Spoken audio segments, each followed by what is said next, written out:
Who are we? Nobodies! Speak for yourself. Okay. We're Canadian filmmakers with the dream of surviving financially on the backs of our films. Welcome to our show where we bring people along on our film journey. Maybe we can learn a thing or two. Maybe we can teach people a thing or two while drinking beers. I mean, if you can't drink beers while filmmaking, what's the point? We are Fable Forest Films, failing our way to success. Welcome to Jurassic Park. I mean, our show. First frames first. Are we recording that sound? Yeah. I don't know. Are we recording video? I think so. It's flashing red. Totally is. Are we screen grabbing now or later? No, only when it matters. Okay. I can bring this up now. Hello, and welcome to episode 23 of First Frames First. My name is Adrian Constant. I'm Jason Green, your lovable hosts. Hey, you better love us. Ladies and gentlemen, it is the first podcast of 2018. 2018. Do you know what? Time is going so fast. Tomorrow we're going to die. Yes. Yeah. It's going to be tomorrow, and we're going to be the dead people. Yes. The billions and billions of dead people that have come before us, we will be one of them. There's a lyric for a song that my kid loves, and I think it says something like,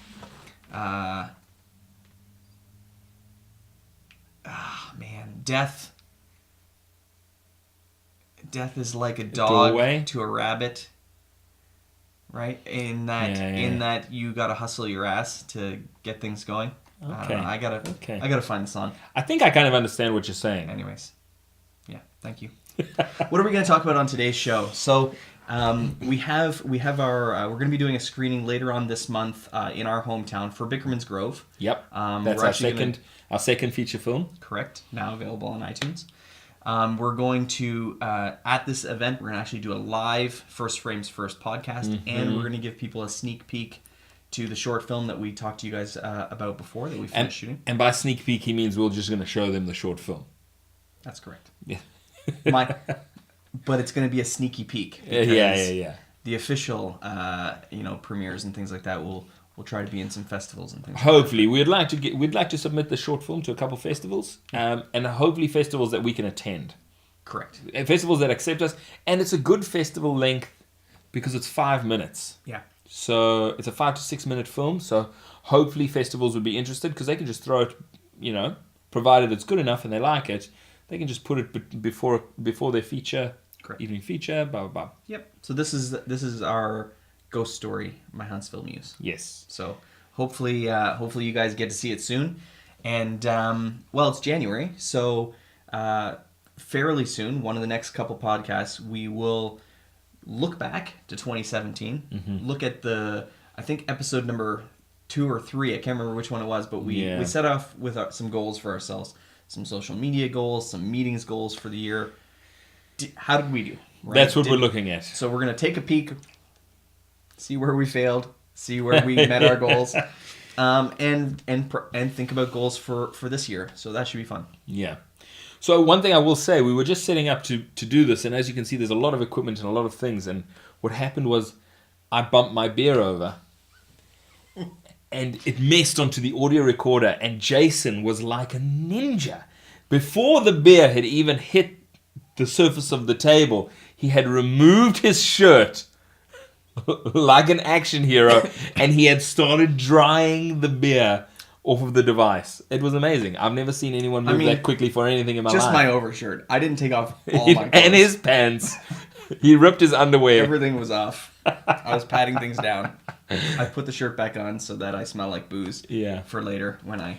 Also, one of the things we're going to look at the show is that it's just a bit of an editing technique. Now, please note, I'm not a formally trained editor. I've done a load of editing, but no one's ever been like, this is how you should do it. This is the way. And I would absolutely love to take a course. There is a course that's called Film Editor Pro, and it's just expensive for me to buy that course, but I'd be super interested to see how the pros do it in Hollywood, and just to see, whether my technique is matches up. I I work hard at making sure that the best footage is where it needs to be. And I will show you kind of how I do that, because I did a trial and error. So when I first edited Greenhouse, I edited the first scene, and what ended up happening was I showed it to one of the actors. I showed it to Derek, and he turned around and he was like, "Yeah, but what about this shot? Because I remember this particular shot and it was amazing." And I was like, "Yeah, I don't have that shot." And it made me realize that the way that I was editing, which was kind of like, "Oh, this is good, I'll put this in." Then watching, "Oh, good, I'll put this in." Then watching some more, "Oh, good, I'll put this in." Is that when you're trying to match everything up, especially to match the action through the shots, you miss stuff. Right? You'll be like, with all the clicking and dragging different pieces of clips all over the place, if it's not organized correctly, you miss a really great shot. So you've kind of worked on your own, let's say, process map. Yes. And we could talk a little bit about it today. Yeah. We're going to try to do a short podcast today. Yeah. Fingers 40 crossed. minutes. But I was going to tell you that I actually just picked up a book recently called In the Blink of an Eye by Walter Murch, which you can check out. But apparently, now and again, I'm searching for like the best, film books, the best whatever, blah, blah, blah. Mm-hmm. And this apparently was an amazing one for editors specifically. And it's all about editing. Oh, very amazing. And what they actually recommended was directors and producers to read this book to have a good understanding of how people edit, so that you can be thinking ahead of time and whatever. It's got some tips for producers and directors. Cool. So that awesome. During the life cycle of their shooting, you're thinking about the editor. May I borrow that book? Yes, you may. So I am also busy reading A Director's Intuition. Mm-hmm. And it's basically geared towards actors with the director in mind. But I'm busy making my way through that, so at some stage I'll talk about that. What's the last movie you watched? Oh, man. Cars. Disney's Cars. Oh, yeah? The first one? Yeah, the first one. Okay. Because I haven't seen Cars 3 yet. And maybe this is a mistake. I don't know. Sometimes you have to stop. Like, at some point when you want to watch, let's say, Star Wars, or you want to watch whatever, you go back and watch all of the previous, And at some point you can't do that if there's a ton. Mm-hmm. But I haven't seen Cars 3 yet. I would like to. So I went back to watch Cars. Now, the funny thing was I actually started watching it streaming. Mm-hmm. Right? So we have a streaming service hooked up to the TV. And we're sitting there watching it. And it was okay. But there was a couple blurry moments. And when I first saw the couple blurry moments, I went, oh, I bought the Cars Blu-ray a while ago. So I ran down to my office. I tried to find it successfully. And we popped in the Cars Blu-ray. Oh, man. It's so colorful. Yeah. Like, the Blu-ray is so crisp. I know. You know that people who really care about movies will watch them on Blu-ray. Yeah. I mean, it was so wonderful. And Cars is just such a vibrant and colorful movie. Yeah. And so funny. And, like, the characters are great. The story is amazing. Pixar is so amazing. They are the best. But anyways, I loved it. That's awesome. How about you?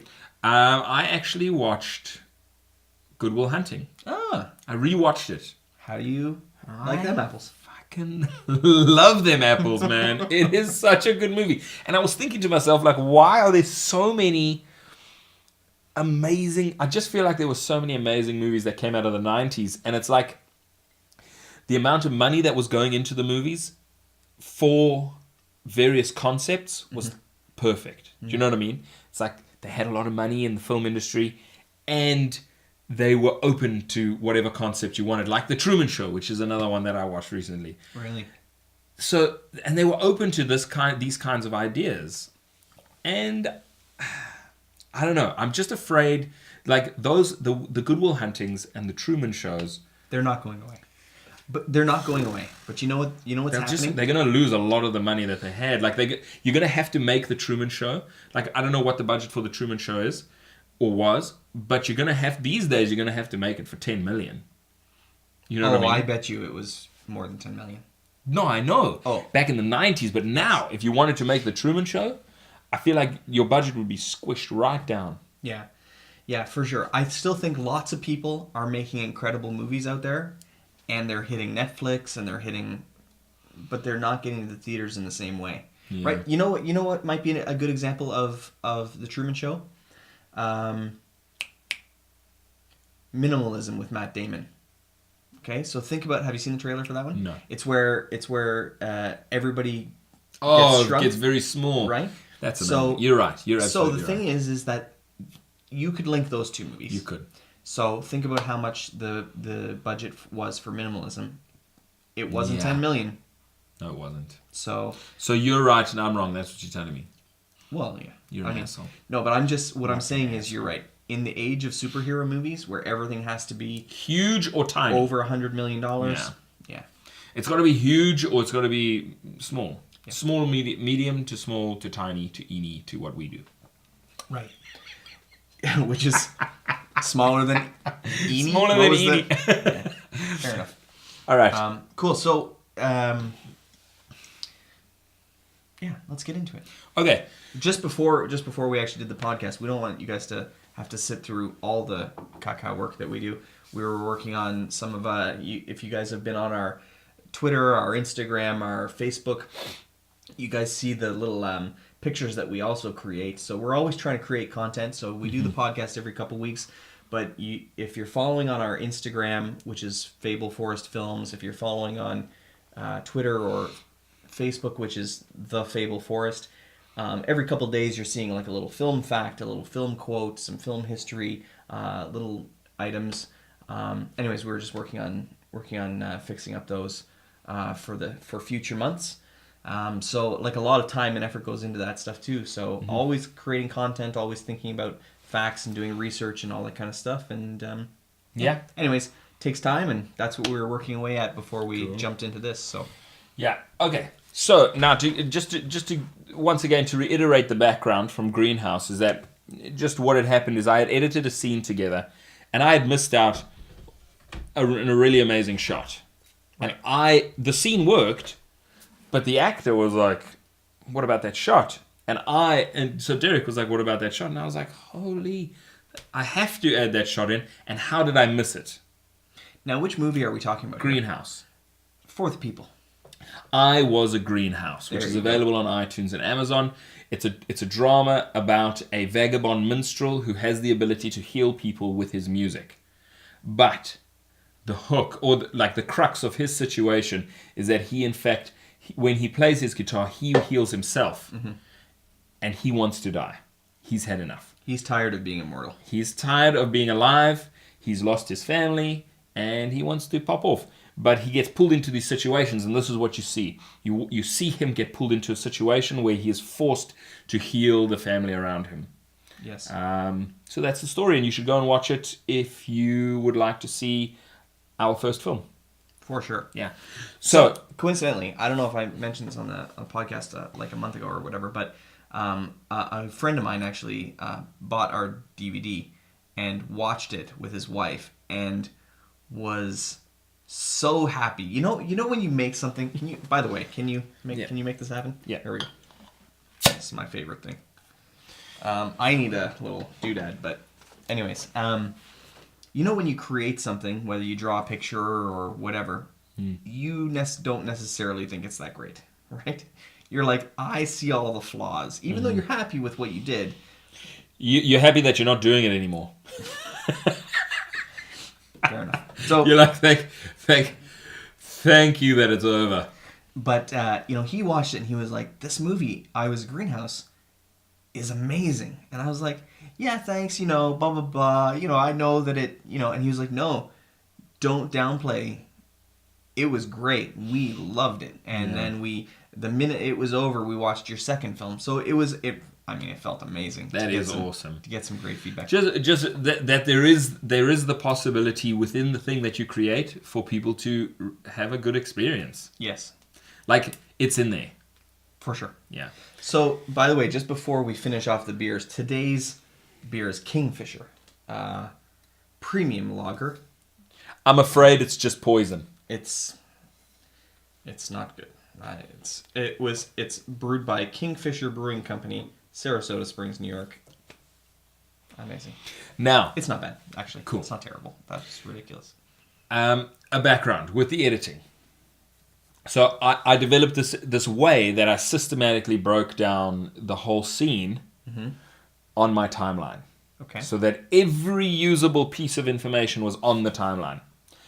And then I would go through it piece by piece and take out the best piece from that segment. Now, if any editors are listening to this, they're like, yeah, man, that's the way you do it. But I had to work, I worked it out myself. Right. And felt like a genius for working it out, because I believe that what you end up with, because you're not only picking, you end up with the best possible version with the material that you have. Right.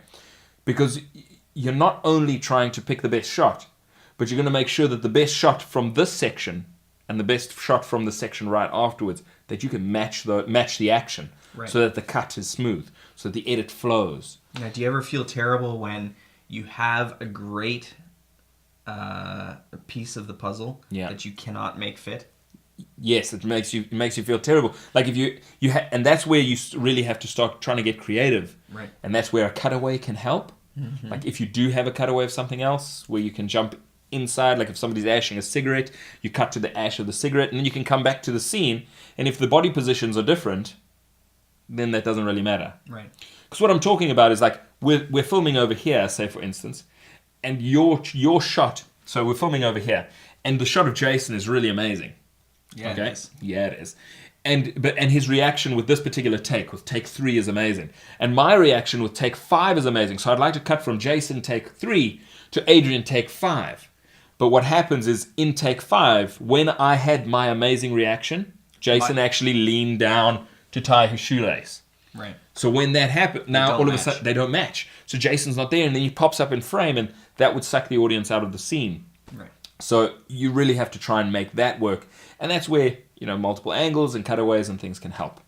Okay, so we'll just move this. Cool. And we're going to jump right into here. Video record. Okay. So now you are inside the screen, and I will just just jump in here, and you can see how I've laid out my timeline. So my timeline is laid out exactly in the way that the movie flows. So these are the first few shots, and it's repetitive shots. So all of these are the slow zoom in of the house. By the way, are you screen grabbing now? Yeah. Good man. Yeah. You're going to jump in and show people things? Yeah. Okay, so before we continue, I just want to make sure you see yourself with our GoPro here. Yeah. Okay, good. Would you like me to move the GoPro? Maybe just in between us and kind of... There we go. Okay. So it's a bit... I don't know. Still could be terrible. Yeah. So we're going to go to... I'm going to... Just to illustrate my point, I'm going to... So the way that I also do it is I also label this using an invisible layer. I will label the outside. This is the outside where the actor is walking in. Is walking into the place. Check this shot out. So that's take 1. Here we go. Take 2.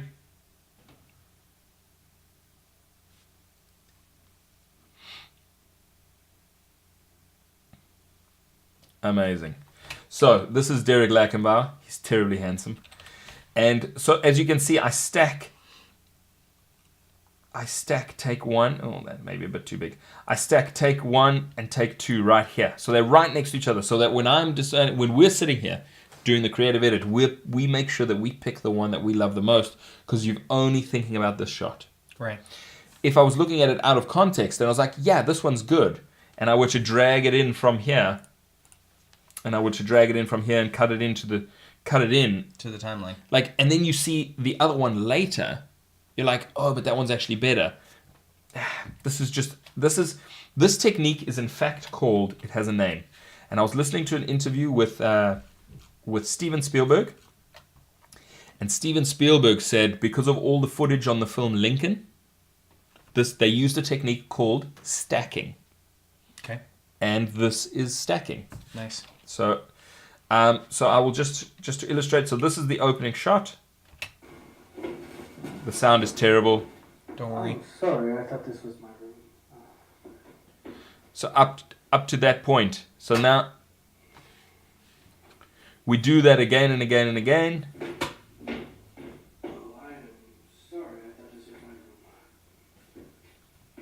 And again. So when I start building the edit, what I like to do is I don't like to mess around with these. So this is the whole scene. Okay. This is the whole scene broken up into pieces. And I don't like to mess around with these, right? I don't want to click and drag this actual shot from here. This is my foundation. Your stack. This is my stack. So what I'll do is once I find the best one, now I actually, and I already know this, and I've told you this, I would actually like to start on this shot. Oh, I am so sorry. I thought this was my room. I'd like to start on that shot. So that's just my prerogative. But Like not the actual film, but just the scene. just the scene. Yeah. So what you would do is you would say, okay, so this is my favorite. So I'd grab this, boom, control copy. I'd hop out, jump to the beginning, and this is where I'm going to build it. And I control paste. Then I head to the next one. Beautiful day outside. Now, you can extend it, right? You can decide to, if you were to watch, if you pick it and it's the best one, Yeah. you can pick that one. But you can also just extend the shot if you want to keep it as a single shot. Right. So you have that option. So, Now we've done wides, we've done some close-ups, things like that. Where do you put the close-ups of people's faces? Do you put them in the same place as the wides, or do you put them later on, all the close-ups together? they're all together right here. So this scene right here, Beautiful day outside. all the wides and the close-ups and everything all is together. Because this is the same piece of the movie. Okay. So you may actually jump to different pieces Yeah. of that Yes, within. within. So and I often do that. So what will happen is if I like this one Yeah. and I like this one, so these two, I'll grab them both. I'll come over here, I'll control paste, and I'll go, Right. and now I'm not even sure this is a bit funky, but here. So now I'm just making things up as we go. Yeah. This is just to illustrate a point. Okay, this is a wrong part of the movie. So it would really be this part of the movie. Mm-hmm. Hopefully you guys are following along. So what are you doing in here? Boom, ski boom.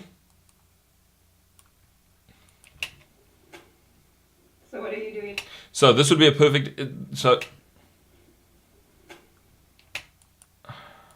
Sorry guys, just bear with me. I thought this was my room.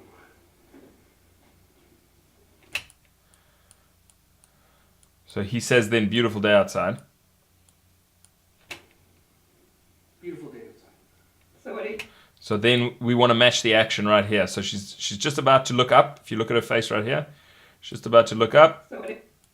And so we would then take this until she is there. Now that would probably match, but I'd probably cut it from here.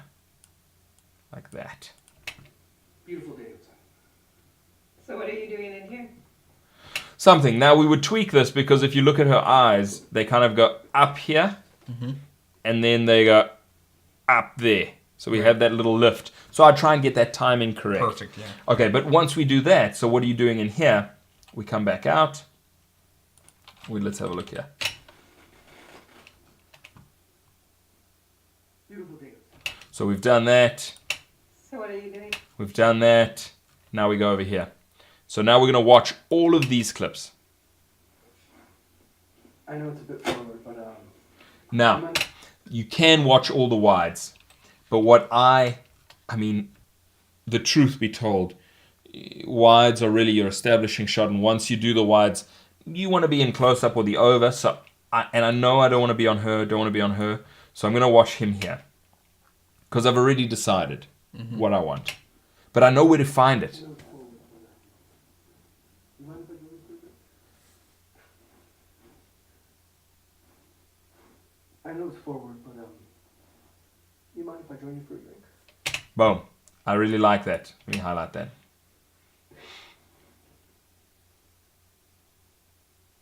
I know it's forward, but you mind if I join you for a drink?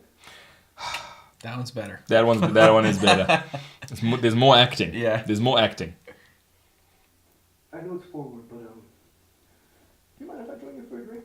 I like that too. It's nice. It's different, right? You mind if I join you for a drink? Yeah. So this is where the decision-making You process really got comes to in. sit Yeah. in and dig in. Yeah, and this is where either could be fine. Now, these are my favorite shots. And this is very important. Very important. Now, the reason a lot of people will use a shot like this and they'll be like, I don't know why it feels funny. Now, we're lucky we've established the space.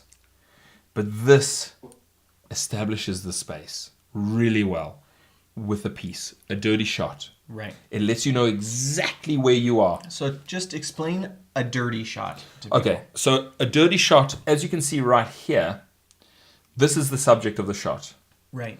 So this would be considered clean Okay. because there's nothing dirty coming into the frame. Now, a dirty frame has something in the foreground, right?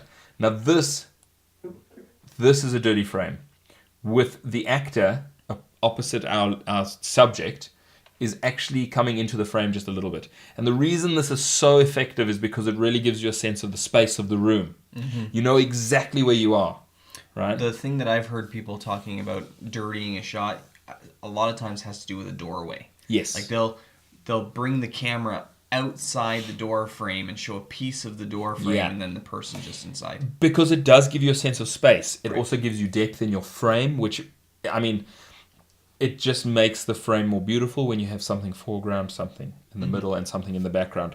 Yeah. So, as we can listen to this, let's have a look. I know it's forward, but do you mind if I join you for a drink? So it's good too. Yeah. I know it's forward, but you mind if I join you for a drink? That was pretty freaking cool. So we're going to have a tough time picking which one. I'm just, for the sake of the argument, I'm just going to pick this one. And now we're working on proxy files. So proxy files means that we're taking the 4K footage, we're making a smaller version of the footage, and we are watching that so that we have a smooth flow of things. But I am going to look at this shot outside of the proxy, and he looks a little soft. It looks like he has the focus on the camera right now is on the box and not on his face. So that shot is out. This shot right here, if we just had to look.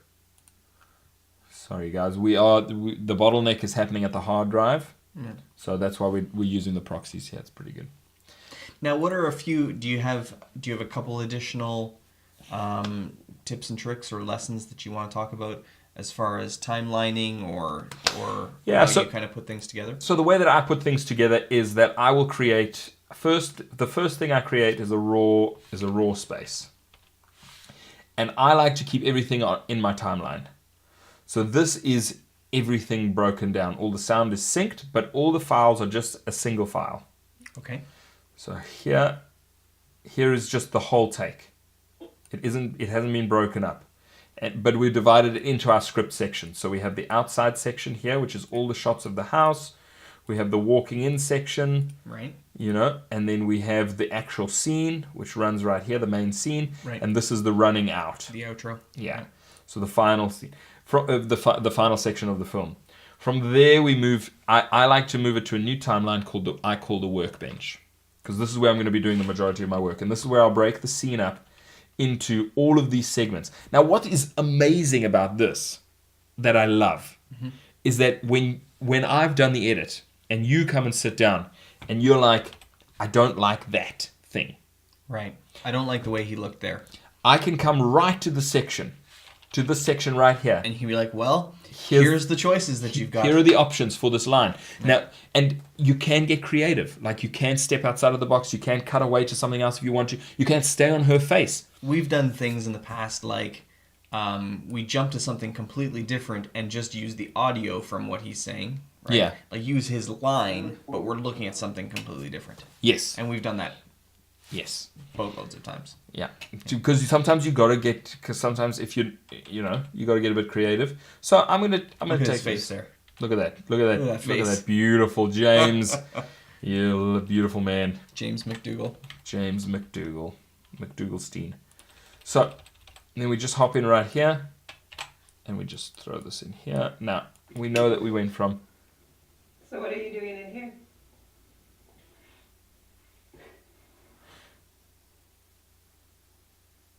I know it's forward, but you mind if I join you for a drink? Do you know what?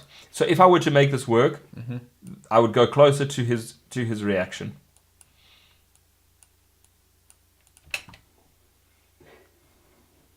Yeah. Right? Doing in here?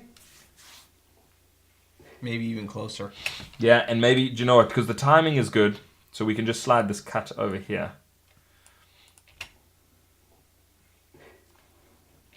Yeah. Cool. But, yeah. So you've got. So we could bring her in. You've got a working Here. timeline. Cool. So, but what you might want to do Yeah. is you might want to go back to the wide. You might want to do that. Like this is just not. This is I'm just thinking out loud because we have the wide right here. Wow. What are you doing in here? No. Forward, but I'm good for a drink. Now I wouldn't mind cutting to the wide. Back to the wide. Back to the Yeah. wide, and we will get it, and we will get into it. But yes, so now what I will do is I will cut this whole scene, Right. boom, boom, boom, boom, boom, boom, boom, right here, and it will have. I mean, you can, you know, depend if you want to keep a track for the wide, a track for her close up, and a track for a video track for his close ups. If you would like to, and this is, I do suggest this, but I keep the dialogue at the top, and I'll keep like the number lead character. Their dialogue will always be in the first track. The next character, they will always be, so that you each person has their own track for dialogue. Then after that, you have the Foley tracks. So like So listen, much like describing who is your favorite child, are we gonna tell the audience who the lead actor is and who the second character is? No. We're not gonna. But what we would do here, and we have multiple. We have a boom running over here, so the boom would be the boom track. James's lav would be in James's section or James's section, Or and James. Alana would be in Alana's section or Alana's section. See what I did there? Who knows which Yeah, section yeah. is whose section? So, but then what you have is you have your Foley, and then you would have your music tracks underneath that, and that I think you would send that off to the mixer, Yeah. who would then mix it and do everything wonderful. But from here, I then move it to, like, once this is all done, Yeah. I then move this to its own dedicated timeline. So I'll control copy that. I'll double click on my final timeline, and I will paste it in there. And this is what I will use to export things. I will use this to create XML so that I can color it in DaVinci. I will export the OMF files for audio so that the audio guys can get their hands on it. So what's the difference? Oh, I see. So the first is the raw. Yeah. The second First is where is- you've stacked everything. Where I've stacked everything and I've got everything into the right And the place. third timeline is the actual timeline for the movie. That It's you the made final or whatever. product. So, and that's how I've done both movies. Both movies were done that way. And I will actually break it into scenes. So each scene will have each scene that I have. So scene 1 will have workbench, raw, final. Then I will have like a final master for the full film. And I will drag each scene in. And if there's a problem with a scene, then I will go in. I will go to the workbench. I will go through the shots because I know where to find them. And I will drag it in and I'll make it happen. Interesting. Yeah, but you know the thing is that you just know that you are going through all the footage and that you are taking the best take. Like with James's reaction there, we can see all of his takes right next to each other. So we know that the one we pick is either going to be the best one or it's going to be the one that works the best, like because we have to use it, but it's the best option for the film. And you're not hopping all over the place. Right. All right, Awesome. but that's about it. That's how I edit. And like I said, I don't know if how right or wrong that is. All I know is that it has treated me well. Right. This system of editing has it, like when somebody says, "Can you change this?" it's very easy to change. Right. And I feel like systematically it's one of the best versions of the film you can have. I think it would be a lot of fun to find an editor on some big project, right? Because I imagine that in a large film landscape, right, like in a major blockbuster, they must have crazy processes for how to Yeah. especially if you're working for like a huge company or whatever. They're probably like, this is exactly how you, right? Maybe there's a big difference between indie creative and Studio production. I mean, it may be like there may be no opportunity for you to get the best take because they do it exactly a certain way, or who knows. No, do you know what? I bet you junior editors do exactly this thing. Yeah. And then the guys, the editors will come in and they will have a look, because they have to look through all the footage. So I'm sure the junior editors cut it in such a way that only the necessary footage is in there. And why wouldn't you stack it? Why wouldn't you put all the takes after each other? Ridiculous. It kind of makes sense to me. So I think... I was actually reading something about Clint Eastwood the other day, and he was saying that people have this weird misconception that all directors like push to do 1 million takes and whatever, and he was like, not all of us. He was like, I try to get the exact thing that I want on the first take. And what he said though was, try to get exactly what you want on the first take. If you get it, then let the actors have I can't remember what they called it, like a free take or something. Yeah, he was like, just have fun. Do whatever you want to do, because sometimes that's where the magic happens, right? And but yeah, he was like, no, I'm trying to move, right? I'm trying to just get exactly what I need to get. Yeah. And if I see that I've got it, perfect. We're gonna play and do whatever. And I mean, I suppose that's. I'm sure there's. I mean, obviously there's differences in director styles, and some are very like, I want this exact eye look, or this exact. I want your head to be at this exact height so that it can match, this person's whatever. Or thematically, we need to do a triangle or whatever. I don't know. But the thing is also, what does happen is, like, the actors, and famously, this was Stanley Kubrick used to do this with his actors. Yeah. He used to push them, because he would push them into a space. Like Jack Nicholson with The Shining, when he's walking with the axe and he's furious, it's because he's had to do that take so many times that he is literally losing his cool. I do remember hearing 87 takes or something. Yeah. He's literally losing his cool at Stanley Kubrick. And so, I mean, it's a mean way to do things, Yeah, it's almost like you but don't there's potentially an authenticity to it. To act. You're pushing them into a place, but where they might exceed their own expectations. Like you're going to you're kind of. So I agree with Clint in that if you get it, you got it. Right. If you get what you want, but at the same time, you got to get what you want. Got to get what you want, and if that takes, it's just media card space at this point. It's not like you're. Who cares? It's not like we're film these days where you're just hemorrhaging money every minute for the film stock that you have, right? The thing is, but that you're still hemorrhaging money, because on the big sets you're still hemorrhaging money, because every hour. Right.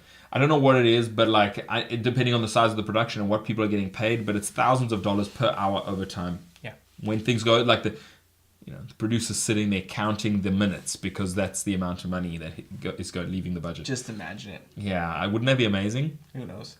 What a great problem to have. Hey? When we're like, hurry up, quick, shoot the movie because we have to pay the whole crew overtime. Yeah. Fuck, exciting, eh? So, let's wrap this one up for today. Yeah. We wanted to give a quick showcase of Adrian's editing style. Maybe someday... Whoa, hello. Maybe someday we actually show some VFX or whatever else we get into, and maybe some audio stuff. For sure. The editing phase. And this is all just we've just worked this stuff out for ourselves. There are courses out there, and I'd love to take them, but I haven't. Yeah. And there are people out there.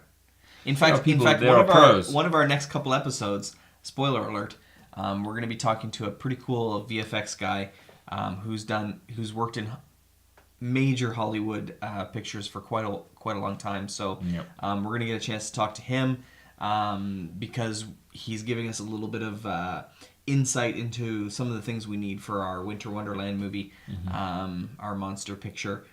So it should be pretty cool to hear from him what he has to say. Maybe we cry a little bit when we learn how much things cost. That's totally fine, and we'll see.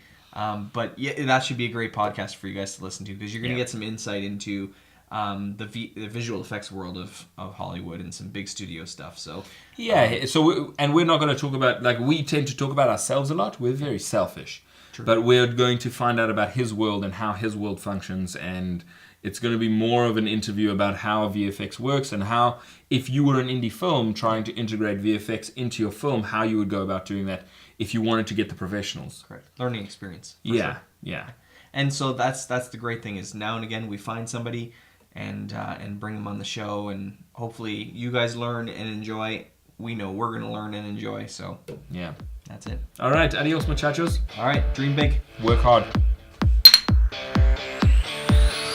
Thanks for watching our YouTube video. First frames first. Yes, first frames first. Thank you, Jason. Welcome. If you enjoyed, head over to our website, www.thefableforest.com. Check out our films and sign up for our newsletter where we will send you exclusive content. Hit us up on our socials, Facebook, Twitter, Instagram, always at The Fable Forest. And share our show with your friends. It'll really help us out a lot. Dream big. Work hard.